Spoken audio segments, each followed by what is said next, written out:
Mag-isa na lang ako kumain guys kasi mabuhay ang anak ko. Ayan. Kasi bigla siyang sumakit ang chance. Kaya umuwi siya.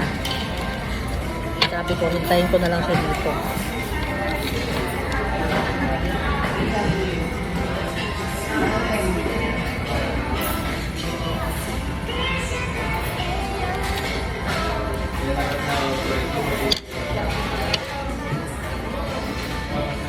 Kasi may lakad pa ako after namin ng lunch. Kaya babalikan niya ako. Kaya sabi ko sila. Malapit naman na kasing bahay namin dito kung saan kami kumain. Kaya sabi ko sila umuwi ka na.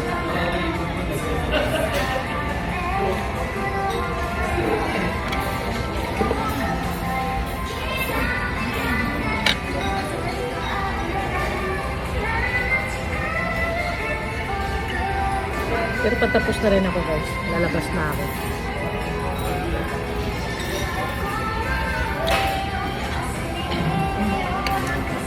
Iniwan niya kasi yung tongkatsu niya. Yung kalahati pa. Sabi ko, busin ko yung sayang. Ang mahal-mahal.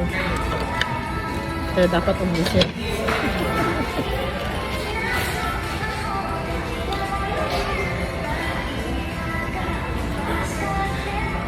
Sarap ng sauce. Tongkatsu sauce.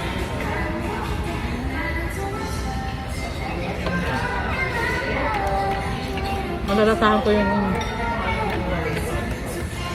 asim niya na parang binigan na yung